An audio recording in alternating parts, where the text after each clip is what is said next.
Hello everyone, কেমন আছো সবাই? এই যে আমি ছাদে উঠে একটু হাঁটাহাঁটি করছিলাম, ঠিক আছে। তারপরে ফ্রেশড হয়ে চলে আসছি আমি একদম পরোটা আলুর দম তরকারি খেতে, মানে আলু তরকারি আর কি, ঠিক আছে। এটা হচ্ছে আমাদের দোকান থেকে কেনা পরোটা। আমার পরোটাটা খুব ভালো ছিল, বাট তরকারিটা একদম ভালো ছিল না। জানি এটা হেলদি ব্রেকফাস্ট না, বাট আমার খেতে ভীষণ ভালো লাগে, ঠিক আছে। আজকে নিয়ে চলে আসছিলাম আমাদের মাংস।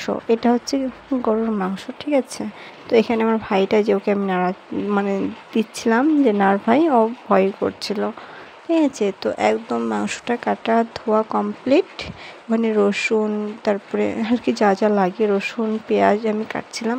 তারপরে লঙ্কা টঙ্কা একদম বাটে, ঠিক আছে। একদম একদম রান্না করে চাপাই দিয়েছি, ঠিক আছে, হাঁড়ির মধ্যে। এই যে আর কি জল টল সব কিছু পরিমাণ মতো দিতে হবে, আর কি যেন ভালো হয়, যেরকম রান্না করি আমরা সেরকম করেই। তো একদম 40 মিনিট পর দেখা হবে, ঠিক আছে।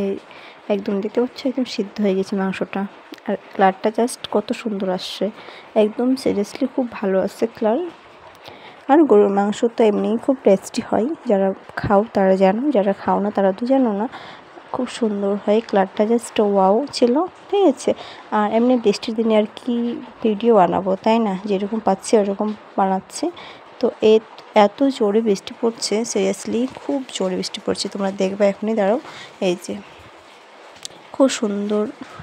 আর বৃষ্টির দিনে বেশি আবার ভালোও লাগে না, বাড়িতে বোরিং লাগে, ঠিক আছে। আবার বেশি খারাপও লাগে না। তো সবাই ভালো থেকো, সুস্থ থাকো, দেখা হবে একটা নতুন ব্লগে। টাটা।